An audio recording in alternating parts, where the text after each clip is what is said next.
Hey everyone, welcome to the first Commander deck tech on Delver of Brews. Alright, crazy Commander players, you've got your way. I've finally entered your world, well technically re-entered your world, but I'll get to that some other day. And yeah, so as some of you already know, my channel is primarily slanted towards modern format. I still think it's the best 60 card format in Magic. But you know what? There are other formats out there like Commander where you play with 100 cards, 100 unique cards, more or less, not counting basics, and I think that's pretty cool. And I know a lot of you love Commander and have been asking me to put out Commander content, so here we go. This is my first shot. I am putting out my first Commander deck tech. Actually, there's going to be 2 videos today, and I'll get to that in a bit as well. And what I'm hoping to hear from you is exactly what you think about this video and this type of deck tech.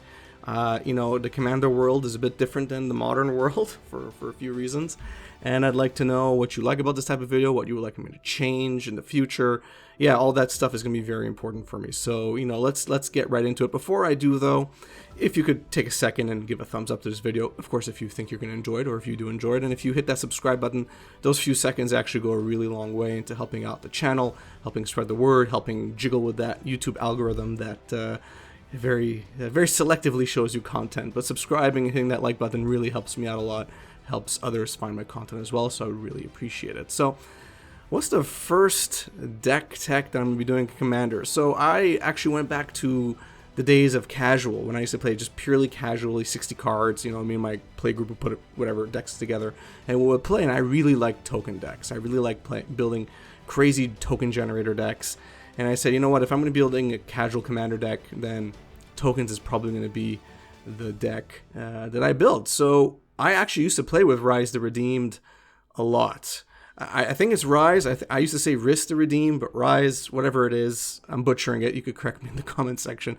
But I actually like Rhys the Redeemed, and you know, I played in a casual deck. I played a few of them, obviously, because there was no real limits in 60 card formats. So you know, I played it with Parallel Lives and Doubling Season and all those fun cards at the time that were available, and that was many years ago. Now there's so many tools, but what's really cool about Rhys is it's 1 mana, so even though it's probably going to eat removal quite often, it's going to be a target because your playgroup is going to know what's going on when it's on the battlefield. You know, starting at 1, it means even when Commander attacks, it's not going to be that hard or that expensive to get it onto the battlefield several times over, and there are cards that we're playing in this deck that are going to help protect it, as you know, protect Rhys as well. That being said, it's not the centerpiece of the deck in the sense that the deck will obviously work without Rhys on the battlefield, but of course that 6 mana ability is pretty spicy. So let's go through that real quick. So for 2 colorless and a white or a green, create a 1/1 green white elf warrior creature token. All right, simple enough. Kind of expensive, but it's okay given the next ability. For 6 mana, so for 4 colorless and 2 green, 2 white, whatever combination, for each creature token you control, create a token that's a copy of that creature. Now, this is a crazy... I mean, all of you are Commander freaks, so you already know about Rhys the Redeemed, but this is just a crazy ability. You know, especially in a deck where you're already duplicating the tokens that you have on the battlefield. If you are able to trigger this ability and have Parallel Lives or Doubling Season or something else on the battlefield that helps double up your tokens every time you create tokens, this gets out of hand really quickly. 10 tokens becomes 40 tokens, becomes 120 tokens, becomes whatever. The more effects you have, the more crazy it becomes. And anything short of a board wipe essentially means the game is over. So that's what I really like about Rhys the Redeemed. When timed well, and you don't have to rush them out onto the battlefield right away, it could just end games before your friends or whoever knows what's going on. So I just really love this card. I love building around it. So let's go to the rest of the cards. Let's start with the token generators. Now, the way I've kind of structured this deck tech is kind of like how I structure my modern deck techs, but a bit differently here. Obviously, we're dealing with 100 cards. We're close to 100 unique cards, so it's a lot of cards to go through. So I'm grouping them in terms of general themes. So these are token generators. And now I know I could have gone all elves, because there's a lot of synergy with going all elves. And actually later on today I'm going to be posting a second video, which is kind of like an addendum to this one. So I'm going to be going through an elf version of this deck, as opposed to Rhys the Redeemed's Unity Army, where I just called it Unity Army because you're creating tokens of many different types. In the elf tech, you're in the elf version, you're mostly creating elf tokens. So yeah, I'm going to be putting up an addendum video see how that works out as well. I'm interested to see how you guys take that. But in this deck that we're looking at right now, we're creating tokens from wherever. Doesn't matter if they're soldier tokens, they're worm tokens. Some of these cards I played with in the past, and I really just want to play them in this deck, which is why I chose them.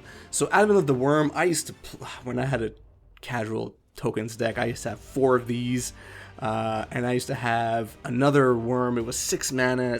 I'm blanking on the name right now, but it was a 5/5 trample, and when it would come into the battlefield, it would create a 5/5 worm token with trample as well, and I used to just play with them, and it was super fun. That being said, here for 4 mana, you're creating a 5/5 worm token with trample. Okay, alone, it's not the most overwhelming thing that you're doing, but keep in mind that you're doing this, first of all, instant speed, so you can do this at any time that you want. And most likely, you're going to be able to duplicate that token. So it's one thing to duplicate, 1/1 elf tokens. It's another thing to start duplicating 5/5 worm tokens of trample. That's what I really like about Advent Worm. If I could play more of in a commander deck, I definitely would. So that's why I really kept it here. I wanted to have a variety of tokens being generated in this deck. I think it would be cool, although it would be a nightmare to keep track of, realistically speaking. And Advent Worm was literally one of the first cards that popped into my head, so I put it there. Spectral Procession. Creating 3/1/1 spirit creature tokens with flying and putting them on a battlefield is pretty good. I mean, they're flyers. This deck is going to be able to duplicate them and triplicate them pretty easily. Plus, you're going to have pump spells or enchantments that pump those flyers. So having flyers in the air, being able to ping whoever you're particularly hating on in the current game is going to be useful, and that's why I like Spectral Procession, because for 3 mana, and you're almost always going to be paying just 3 white mana, you're creating 3 flyers in the air that are going to become extremely annoying for your opponents to deal with. March of the Multitudes, I think, is probably a mainstay in decks. I tried not to look at too many Risk to Redeem decks in Commander. I just want to kind of build something off of what I would do. But I think March of the Multitudes is just a super powerful card. It has Convoke, so you could use your creatures to help you cast it, which is nuts, mid to late game. Because that X value is going to be something crazy. And then it's simple. Create X 1/1 white soldier creature tokens with lifelink. What? Super nuts. Super nuts. So it does kind of feel like a win more card. But again, what's awesome about this is that it's instant speed. So you can do it, maybe you could work around board wipes or whatever it needs to be. It's done at instant speed. You could do it at the end of your next opponent's turn when it's going to be your turn. And yeah, all of a sudden you got a bunch of soldier tokens with lifelink that you can kill off your opponents with, or just gain a ton of life with. So I really like March of the Multitudes. Finale of Glory, another awesome card. So 2 white and X, create X 2/2 white soldier creature tokens with vigilance, which is already pretty darn good, because they're 2/2 on top of it, not 1/1s, and vigilance is always useful. If X is 10 or more, also create X 4/4 white angel creature tokens with flying and vigilance. This is just insane. I don't know how you Commander nutjobs deal with Commander, because cards like this obviously are not necessarily playable in a format like Modern, but yeah, in Commander it totally is, which is friggin' awesome. I didn't have access to a card like this back in the day, so it's actually pretty cool that we can put it in decks like this now. But definitely something you could hold on to a bit longer. There are plenty of cards in this deck that help you ramp up into more lands, or Mirari's Wake will help you, double up your lands every time you tap them, so you're generating a lot of mana. And yeah, I think X of 10 or more is not going to be that hard for you to get to in most games, and that's just ridiculous on its own. Entreat the Angels, I really like this as a miracle card. I mean, a 1-of is okay, but create X 4/4 white angel creature tokens with flying. Ideally, it is being done for its miracle cost. And yeah, you're just creating a bunch of 4/4 flying tokens. Another great effect to have. And if you have parallel lives or another token multiplication engine on the battlefield, it's going to make it way worse for your opponents. Elspeth Sun's Champion, also mostly here for its +1 ability. So put 3/1/1 white soldier creature tokens onto the battlefield. Already pumping up tokens, and it's a +1. It's not a minus, which is crazy. Destroy all creatures with power 4 or greater as a -3. So that's going to be pretty cool. If you haven't, played too many pump spells yet, get rid of all the bigger creatures on the battlefield and have your 1/1s or 2/2s or 3/3s, clean up the mess, essentially, and take care of your opponents, which is always nice. The -7, if you ever get to it, you get an emblem of creatures you control, get +2/+2, and have flying. Alright. I mean, at that point, if you have 10, 20 tokens on the battlefield, all of a sudden they have 2/2 flying, it's probably game over. Bestial Menace. So, yeah, I was kind of I don't know, I wasn't too sure about this card. I mostly put it in there for flavor. Like I said, I wanted to have a lot of different types of tokens being created, which is why I put it in there. You know, put a 1/1 green snake creature token, create a 2/2 green wolf creature token, and create a 3/3 green elephant creature token. What I like about Bestial Menace is that for one card, you're essentially creating 3 bodies, and it's 6 total power, which is pretty good. Spread across 3 bodies, can't complain. And again, keep in mind that ideally you're going to be duplicating or triplicating those tokens. So this 1 5 mana might be netting you 6 bodies or 12 bodies, whatever it may be, which is always nice. Feldar Retreat, landfall essentially. This card I wasn't too sure about either, mostly because, you know, landfall is great if you have a lot of fetches. If you don't have a lot of fetches, lands are not always entering the battlefield, so it's going to be something that eventually, you know, it'll fire off once in a while.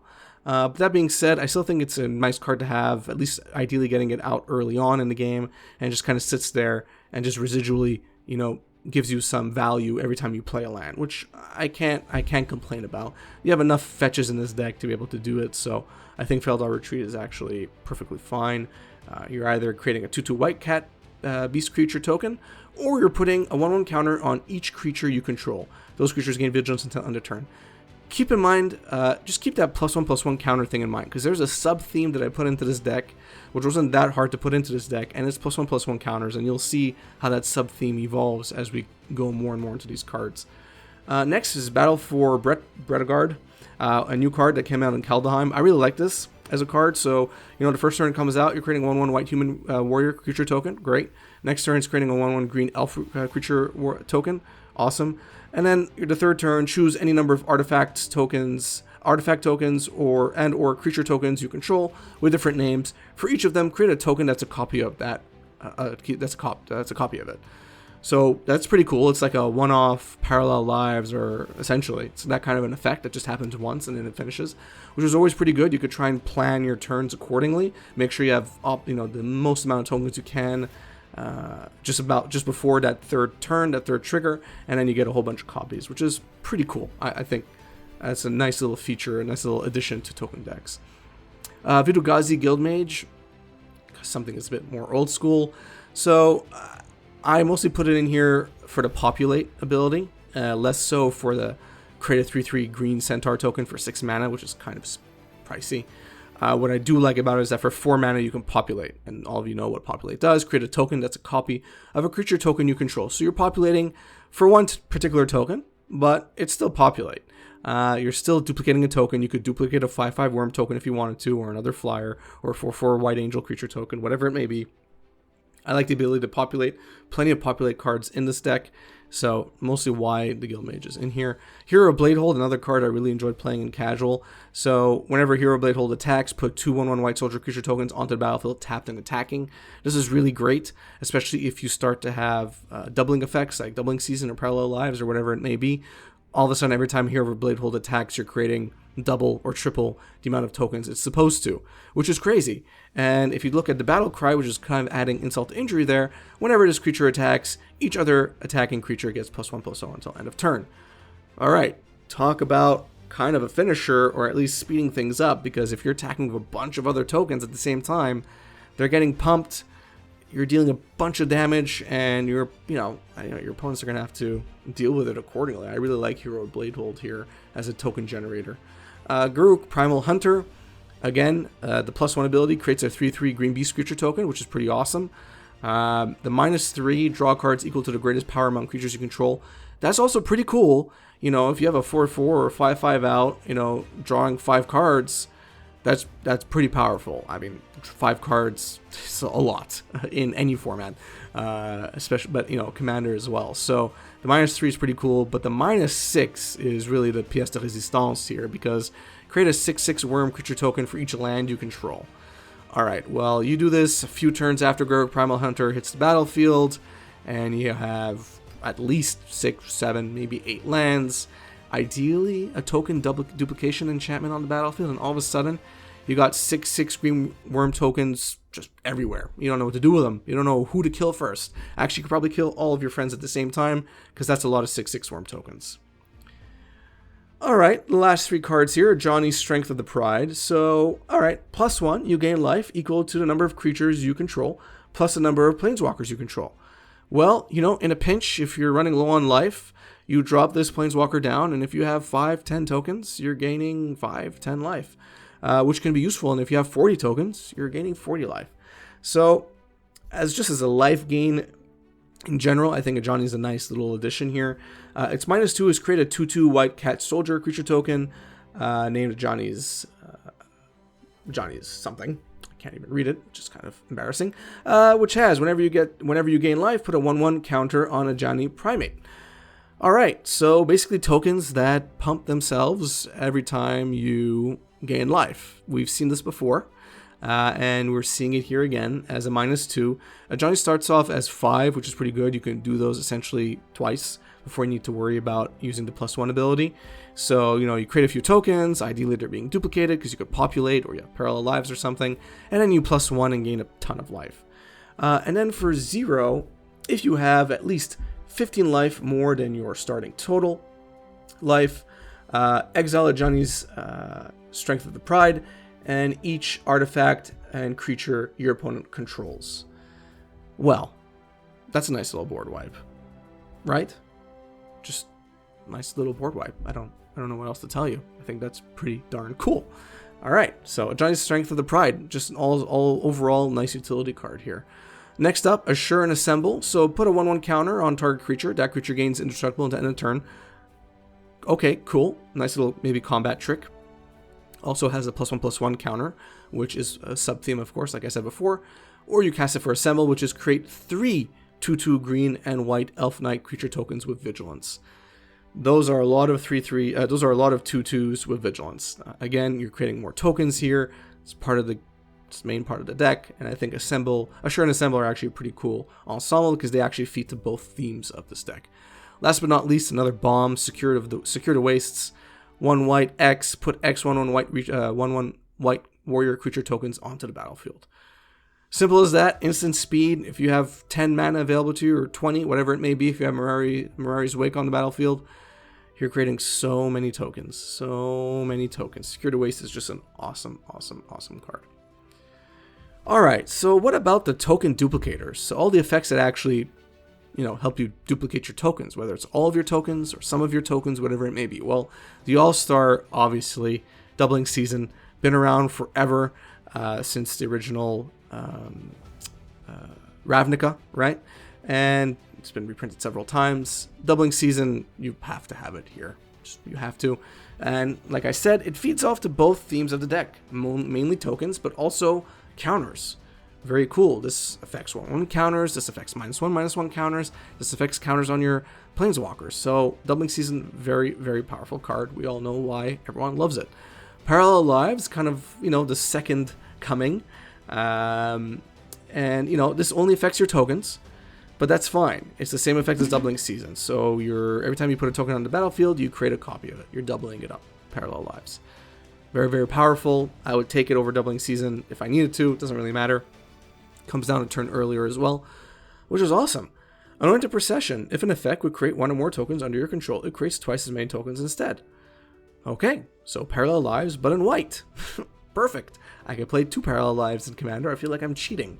Second Harvest. Create for each token you control, create a token that's a copy of that permanent. Alright, so this is a one-time deal. So you're going to hold this until you are just, you know, you're ready to double up your entire army. And, you know, simple as that. 4 mana, instant speed, double everything you got. Maybe you swing in the next turn and you win the game. Whatever it may be, Second Harvest is pretty darn sweet. An awesome card I would love to have back in the day. Trostani Celestia's Voice. Alright, let's read this card. Whenever another creature enters the battlefield under your control, you gain life equal to that creature's toughness. Alright, well, you're either gaining 1, 2, 3, 4, or 5, and sometimes 6 life. Pretty darn good, and if you have, you know, Parallel Lives or Anointed Procession or something on the battlefield, you're gaining double it, which is very, very cool. Also feeds into its ability, which is 3 mana, Populate. I love this card. It's a 2/5, going to be hard to kill, at least through damage-based spells, but, you know, it's going to be a target for sure for your opponents because every time you play a token, or many, many tokens, you're getting a bunch of life and, you know, helping you last in the game, which I think is always going to be useful. Growing Ranks. Alright, another enchantment. At the beginning of your upkeep, Populate. Create a token that's a copy of a creature token you control. Simple as that. You choose one token, you double it. And ideally you have parallel lives or something on the battlefield and you quadruple it, or well, triple it technically. Yeah, growing ranks is just it's consistent. Every turn you're doubling a particular token you control. So pick the biggest one or the most important one and double it. That's basically what you're doing. Full flowering, sorcery, populate X times. A new toy, relatively new toy, I should say. And not hard to do with a lot of mana. So 1 green, double X, and you can populate 2, 3, 4 times, whatever it may be. And you pick the particular tokens that you want to populate, and you do it. Again, I think full flowering is just an awesome choice, awesome option to have in this deck.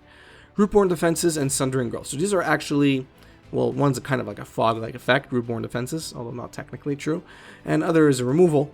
But what I like about both is that you get to populate. So Rootborne Defenses, let's start with that. Instant Seed, populate, and then creatures you control gain indestructible until end of turn. Alright, so you could swing in and, maybe you're going up against some big creatures. Your opponents are going to maybe block your bigger tokens, and maybe they're going to let the small ones through. So in that case, you still swing in with everything, and then you play Rootborne Defenses, give them all indestructible, and then maybe duplicate one of the big ones as well. Why not? Point is that your the biggest tokens won't be killed off because they're indestructible, and your little ones will still get through. So a nice little combat trick. Could also be used defensively if needed. So, I really like the Rootborne Defenses with that populate ability. Sundering Growth, get rid of an artifact or enchantment, which is going to be plenty in Commander games, and then you populate. So, very elegant. Last but not least here, Song of the World Soul. Whenever you cast a spell, populate. This is just nuts. Yes, it's 6 mana, so it's going to take a while to get there. But you know what? Whenever you cast a spell, populate, that blows everything else out of the water in terms of populate in this deck. So that's just an awesome card. 6 is a bit steep, but you could probably get to it relatively quickly. Yeah, that's amazing. If you could get that out and it sticks, that's just brutal for any spell you populate. Really cool token duplicator. All right, so I did mention the sub-theme of +1/+1 counters. Again, this was something I did. I had a separate deck when I used to play casual that was just purely counter-based. Like, you just duplicated counters, and that was the whole point. It was mostly Hydras, so it's kind of like a Hydra-themed, Hydra tribal counter deck. Colonial Hydra was one of those Hydras in there at some point in time. But yeah, let's go through this quickly. Hardened Scales. If one or more 1/1 counters will be placed, put on a creature you control, put that many +1. Very useful here, so you're always adding +1 to the amount of counters you're putting on your creatures. So it's just adding more value to those effects. Cathar's Crusade. Whenever a creature enters the battlefield under your control, put a 1/1 counter on each creature you control. This, with the token generation and the token duplication, just becomes super messy, so I'm very sorry about the math that you're going to have to do. But it also gets really out of control, because even the tokens that you're duplicating because of parallel lives or whatever are going to trigger Cathar's Crusade. So it just becomes brutal. Just one spell, one token generation spell might, pump up all your creatures 2, 3, 4 times. Very brutal to have this on the battlefield. So yeah, Cathar's Crusade is just awesome card. Shalia, Voice of Plenty. Flying, when you planeswalkers you control and other creatures you control have hexproof. Cool. Doesn't protect herself, but that's okay. That's a bonus in and of itself, but mainly here, put a 1/1 counter on each creature you control for 6 mana. I really like that. Again, you're adding one counter, a +1/+1 counter on each creature you control. If you have Doubling Season out, or even Hardened Scales, brutal. Just a brutal effect. I love it. Shalia's Voice of Plenty is just awesome, and even if you don't have the +1/+1 counter thing going, its other ability there, where giving hexproof to everything but itself, is also very useful. Contagion Engine. I'm sure many of you don't even know this card exists, and for those of you who do, maybe you've never seen a commander deck like this, but I love Contagion Engine, going way back in the day. All right, so let's read this card. So when Contagion Engine enters the battlefield, put a -1/-1 counter on each creature target player controls. So, there's that one friend that you hate a lot, or maybe you secretly hate. Well, they're going to be the target of this ability when it enters the battlefield. So all of their creatures get -1/-1. All right, that's brutal. But what I really like about this is proliferate, then proliferate again for 4. So for 4 mana, you're proliferating twice. So what does proliferate do, you're going to ask? Well, Let's read the card. You choose any number of permanents and or players with counters on them, then give each another counter of a kind already there. Then do it again. Okay, well, first off, the -1/-1 counters you just put on your opponent's creatures, yeah, they're gonna double up. All of them, not one. This is not like populate here. All of them. Oh, and all the creatures that you have that have +1/+1 counters on them, yeah, well, now you're gonna double them. All of them. Contagion Engine is just sweet. It's sweet. And, you know, in a deck like this where there's a something of +1/+1 counters, it's just brutal. And if you don't have any +1/+1 counters, well, at least you're weakening your opponent's army, which is also important. So you pick the guy with or the guy or girl, whatever, with the biggest army or the biggest creatures. You start reducing their powers permanently with -1/-1 counters, and you keep doing it until they all die. You get around indestructibility. You get around targeting as well. You get around targeting at least for those creatures. If your opponent has Hexproof, you can't do it, but if those creatures have Hexproof, you get around that as well. Yeah, Contagion Engine is just awesome. Colonian Hydra, I love this card. Colonian Hydra enters the battlefield with 4 +1/+1 counters on it. Whenever Colonian Hydra attacks, double the number of +1/+1 counters on each creature you control. This is nuts. I love this card. I want to build a Hydra deck just because of this card. It has Trample, so it's a 4/4 Trample for 4, assuming you don't have Hardened Scales, or Cathar's Crusade, or something else already on the battlefield, or Parallel Lives, Doubling Season. You know, this just gets out of hand. It gets out of hand. Contagion Engine affects it. Again, it's another huge bomb, and it can tip the scales in your favor. If there's a board stall, no one can really attack, this will change the math. I guarantee it. Colonial Hydra is just an awesome, awesome creature to have with this kind of sub-theme. Alright, let's go through the pump spells, pump permanents. Intangible Virtue, I think, is nuts. Creature tokens you control get +1/+1 and have Vigilance. Alright, so all your 1/1s are 2/2s, all your 4/4s or 5/5s, whatever it may be, and they'll have Vigilance now, FYI. So, yeah, they'll attack, they don't tap. I wish there was more Intangible Virtue effects, because this is just brutal. It's a brutal card.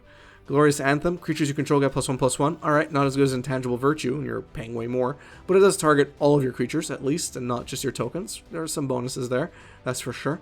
Mirari's Wake, for some reason, this, pump spell, this ram spell, this ram spell is also a pump spell, so it's kind of confusing. Creatures you control get +1/+1. Awesome. Oh, and something completely unrelated. Whenever you tap a land for mana, add 1 mana to your mana pool of any type that land produced. Okay, so every time you tap mana, it doubles. And creatures you control get +1/+1. I'm sure there's some lore reason why Mirari's Wake does this, but leaving lore aside here, that's nuts. It's like multiple things in one. Mirari's Wake is just awesome. If it's on the battlefield, things are heavily slanted in your favor. Eldrazi Monument is also a crazy pump spell, pump artifact. Creatures you control get +1/+1 and have flying and indestructible. Okay, at the beginning of your upkeep, sacrifice a creature if you can't sacrifice Eldrazi Monument.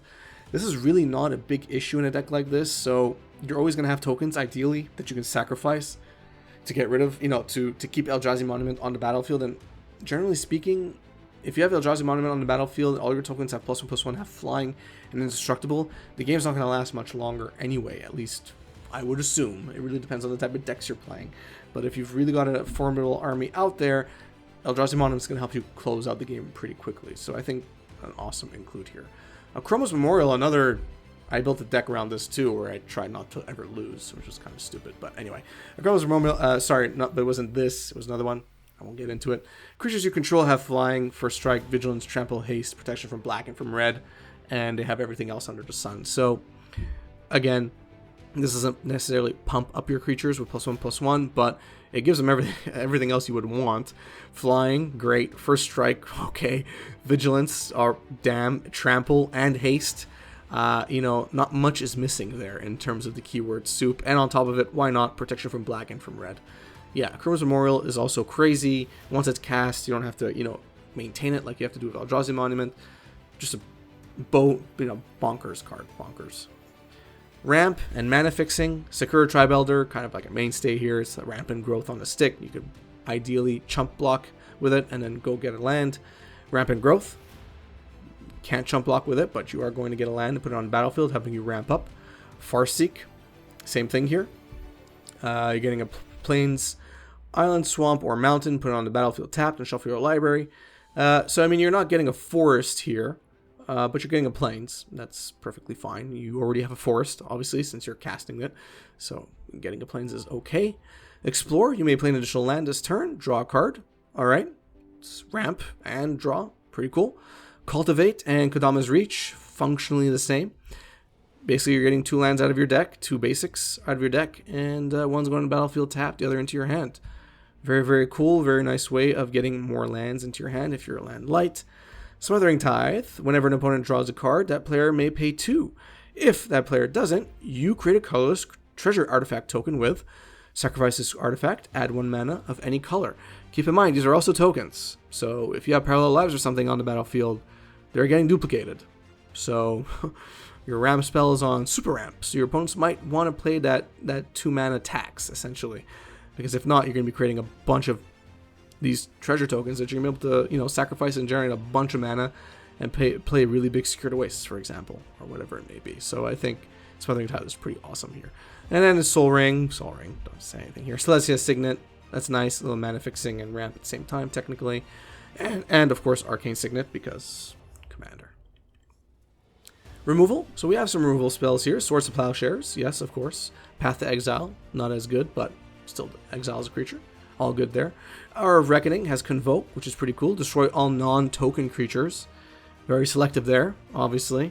You're destroying everything but your army. Why not? Then it's free reign for you to do whatever you want. It's expensive, I have to admit, but you'll get there. It's something you're going to do later game anyway. Aura Shards. Whenever a creature enters the battlefield under your control, you may destroy target artifact or enchantment. Alright, well, if your opponents are playing a lot of artifacts and enchantments, they are out of luck once Aura Shards enters the battlefield because you're creating tokens everywhere.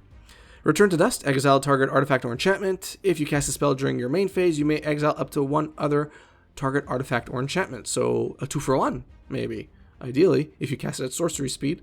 So I think Return to Dust is pretty cool there. Helios Intervention. Choose 1. Destroy X target artifacts and or enchantments. Or target player gains twice X life. So if you're really low on life, you need to survive an extra turn or 2. This might come in handy late game. Or just destroy a bunch of artifacts and enchantments that you don't want on the battlefield. Again, very, very powerful in Commander. Love it. The Tutors. Idyllic Tutor. Search your library for an enchantment card, reveal it, put it into your hand, and shuffle your library. Well, I think we know there are very few enchantments that are going to be a target of this spell. But again, you need it. Enlightened Tutor. Search your library for an artifact or enchantment card, reveal that card, shuffle your library, and then put that card on top of it. For 1 mana, instant speed, that's pretty darn awesome. You know, you do it at the end of your, opponent's turn, just before your turn, and then you're going to go draw your Doubling Season or whatever you need. Again, an awesome tutor. Sterling Grove, all other enchantments you control can't be the target of spells or abilities, so this is very useful if you already have the enchantments that you need, because you could just play it, and, your opponents are going to have to essentially play 2 spells or play, multiple effects to get rid of this first, and then target your other enchantments, which is going to be very useful. Or you could use it as a tutor. Pay 1, sacrifice it, search your library for an enchantment card, reveal that card, shuffle your library, and then put that card on top. Cool. Eldamari's Call. Search your library for a creature card, reveal that card, put it into your hand, and then shuffle your library. Well, there are a few creatures you might want to target here. If for some reason your commander has ended up in your library and you can't get it out of there from any other way, Eldamari's Call is one way to do it. But, any creature that you want to target here, I think this is a nice little tutor to have as well. Definitely wouldn't play without it. And the rest, things I couldn't put in anything else. Righteous Cause. Whenever a creature attacks, you gain 1 life. Sure, that's a lot of life. Eternal Witness. Basically, you bring back a card from your graveyard to your hand, so you can bring back a token generator or an enchantment that was destroyed. Any important piece essentially can come back to your hand, which is pretty cool. Heroic Intervention. Permanents you control gain Hexproof and Indestructible at the end of turn. Cool. So protect all of your permanents, including your enchantments. Teferi's Protection. Until your next turn, your life total can't change, and you have protection from everything. All permanents you control phase out. Okay, cool. So they're not exiled, which is why the tokens still survive, but they phase out. So phasing, complicated, I know. Still pretty cool. Protects everything and protects you. Protects your life total. It's like that last Hail Mary you need. Maybe you need to last an extra turn, whatever it may be. Fierce Protection is pretty awesome, pretty powerful. Akroma's Will, choose one. If you control a commander, as you cast the spell, you may choose both. Because why not? Creatures you control gain flying, vigilance, and double strike at the end of turn. Double strike is just brutal, right? Creatures you control gain lifelink, indestructible, and protection from all colors until end of turn. Not sure which is worse. Point being, Akroma's Will is insane. It's a finisher, helps you get through a board stall. Super, super, super powerful. You don't need to cast both. One or the other is going to make it basically game over for one of your opponents. So Akroma's Will is going to be a pretty awesome card to play. Sylvan Library. I mean, I think we all know why we have Sylvan Library here. Being able to draw extra cards and have the chance to keep them in your hand, you know, at the cost of 4 life. Pretty powerful. You have a lot of life to play with, and life is a resource at the end of the day. But being able to draw into more cards early on, very, very powerful. Sylvan Library is pretty awesome. And then you have all the lands. I'm not going to go through all of them. I think a lot of these are kind of obvious. You have all your fetches for your basics or your non-basics. You have your Temple Garden, Canopy Vista, Bountiful Promenade. All these cards that produce either green or white. You have a Command Tower, of course. And then you have some more specialty cards. So Oran Reef the Vastwood. Put a 1/1 counter on each green creature that entered the battlefield this turn. So you have that +1/+1 ability there. A nice ability to have. Then you have Castle Ardenvale, where you can create a 1/1 white human creature token. So again, it's a way for you to create more tokens if you need to. Then you have Branchloft Pathway, just a nice way to choose which color you need. And then you have some more spicy cards. So Gavany Township, put a 1/1 counter on each creature you control, which is brutal. Again, if you have Doubling Season or Hardened Scales, you're doubling up all those or adding more counters, making your army much bigger. Westvale Abbey is kind of like I don't want to say it's an alternate win condition, but kind of crazy because it's really, really easy to sacrifice 5 creatures and transform this land into this behemoth behind it. So Westvale Abbey, I think, I don't see why you wouldn't play it in a token generation deck. Just, in response to you killing all my tokens, I'm going to sacrifice 5 of them and, I don't know, create this big thing, although it's probably not the best play to do it in, but you get what I'm trying to say. Westvale Abbey, I think it's pretty hilarious in a deck like this. Reliquary Tower to kind of give you no maximum hand size. I don't think that's going to be a problem in this deck, but it's nice to have. And then you have 10 plains, 11 forests. Boring. So that's it for Rhys the Redeem's Unity Army Commander deck. It was my first deck tech. Let me know what you think about it. Please be honest, constructive. If this is the type of deck techs you like to see, or at least this format, awesome, because that's what I'm going to go with. That's what I do my other deck techs as. But I would like to get your feedback on what you think. Maybe I was perfect in execution, and there's nothing to do. In which case, great. If not, yeah, let me know. I'm really interested to hear what you have to think. If you enjoyed the video, please give it a thumbs up. If you enjoy my content in general, please subscribe, hit the notification bell, follow me on Twitter and Facebook and all those fun things out there. If you're interested in becoming a patron and joining my ever-growing Patreon community, check out the Patreon link in the description of this video. And yeah, Commander is going to be something I'm going to be doing a bit more often. I'm still going to be modern-centric, but Commander will be something I'm doing, frequently for sure. You're going to probably be seeing something every month, that's for sure. And the more and more popular these videos get, the more and more Commander content I'll be putting out there. So yeah, really relying on you for that. Thanks, and have a